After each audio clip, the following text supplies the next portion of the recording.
അംഗം അട്ടഹാസം എന്ന സിനിമയുമായി ബന്ധപ്പെട്ട് മാധവ് സുരേഷിനെതിരെ റിവ്യൂവർ അശ്വന്ത് കുക്ക് പറഞ്ഞ വാക്കുകൾ ചർച്ചയാകവെ മാധവിനെക്കുറിച്ച് സംസാരിക്കുകയാണ് സംവിധായകൻ ശാന്തിവിള ദിനേശ്.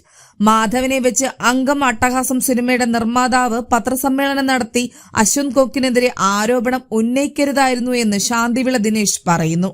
ആരെയും ഒട്ടും ആകർഷിക്കാനാകാത്ത സംഭാഷണ ശൈലിയും താൻ എന്തോ സംഭവമാണെന്ന സ്വയം വിലയിരുത്തലും സുരേഷ് ഗോപിയുടെ മകനാണ് താനെന്ന ധാർഷ്ട്യഭാവമൊക്കെ കാരണം ഈ പയ്യനെ പത്രസമ്മേളനത്തിൽ കൊണ്ടിരുത്തുന്നത് ഗുണത്തേക്കാൾ ദോഷമേ ചെയ്യൂ എന്ന് ചിന്തിക്കണമായിരുന്നു നിർമ്മാതാക്കൾ വിളിച്ചപ്പോൾ ഈ മന്ത്രിപുത്രൻ പോകരുതായിരുന്നുവെന്നും ശാന്തിവിള ദിനേശ് പറയുന്നു. താൻ മീനാക്ഷിയോട് സംസാരിച്ചാൽ തങ്ങൾ തമ്മിൽ വേറെ എന്തോ ബന്ധമാണെന്ന് ഇവിടെ ധരിക്കുമെന്നൊക്കെ ഈ പയ്യൻ എവിടെയൊക്കെ അലക്കുന്നത് കേട്ടു. മീനാക്ഷി എന്ന് പറഞ്ഞാൽ ദിലീപിന്റെ മകൾ. ഇതിന് മറുപടി താൻ മുൻപ് പറഞ്ഞതിനാൽ വീണ്ടും പറയുന്നില്ല. എന്തോ മലയാളിക്ക് ഒട്ടും പിടിക്കുന്നില്ല ഈ പയ്യനെ. രാഷ്ട്രീയ കാഴ്ചപ്പാടിൽ താൻ പറയുന്നതാണെന്ന് ആരെങ്കിലും ചിന്തിച്ചാലും കുഴപ്പമില്ല. ഈ പയ്യനെ ആളുകൾക്കങ്ങ് ക്യാച്ച് ചെയ്യാൻ പറ്റുന്നില്ല. തന്റെ ഗുരുനാഥൻ ജെ.സി. സാർ പറയുന്ന കാര്യമുണ്ടായിരുന്നു. ചിലർ നമുക്ക് മുന്നിലേക്ക് വരുമ്പോൾ പോസിറ്റീവ് എനർജി ഫീൽ ചെയ്യും, ചിലർ വരുമ്പോൾ നെഗറ്റീവും. ഉദാഹരണമായി ജെ.സി. സാർ പറഞ്ഞത് കെ.ബി. ഗണേഷ് കുമാറിനെയാണ്. ഗണേഷ് കാറിൽ നിന്ന് ഇറങ്ങി വരുമ്പോൾ നമ്മുടെ മനസ്സിൽ പുഞ്ചിരി വിരിയും. അതുണ്ടാകണം. പകരം സകലമാന പേരെയും പുച്ഛത്തോട് കാണുന്ന ഞങ്ങൾ ഫാമിലി ഒരു ഒന്നൊന്നര ടീമാണെന്ന് പറയുന്നവരെ എന്ത് പറയാൻ പറ്റും? അശ്വന്ത് കുക്ക് തന്റെ ആണെങ്കിൽ താങ്കൾ ഒരു സർക്കാർ അധ്യാപകനാണ്. നിങ്ങൾ ഉപയോഗിക്കുന്ന പദപ്രയോഗങ്ങൾ പുതുതലമുറയെ തീർച്ചയായും സ്വാധീനിക്കുമെന്നും ശാന്തിവിള ദിനേശ് പറയുന്നു.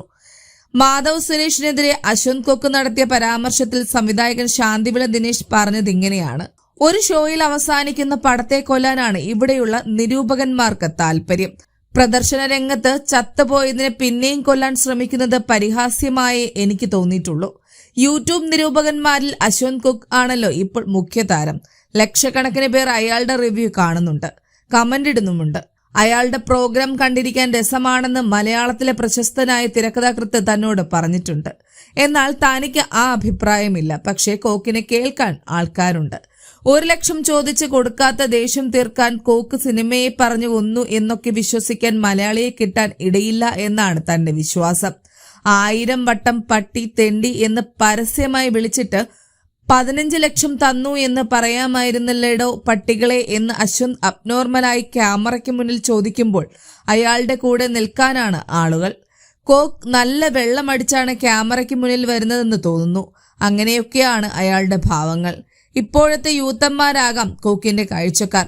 അവരെ സുഖിപ്പിക്കാനും എന്തോ ശകലം അടിച്ചിരിക്കുന്നത് പോലെയുള്ള ഭാവചേഷ്ടകളോടെ അലറിക്കൊണ്ട് പട്ടികളെ എന്നയാൾ വിളിക്കുന്നതെന്നും ശാന്തിവിള ദിനേശ് പറയുന്നു.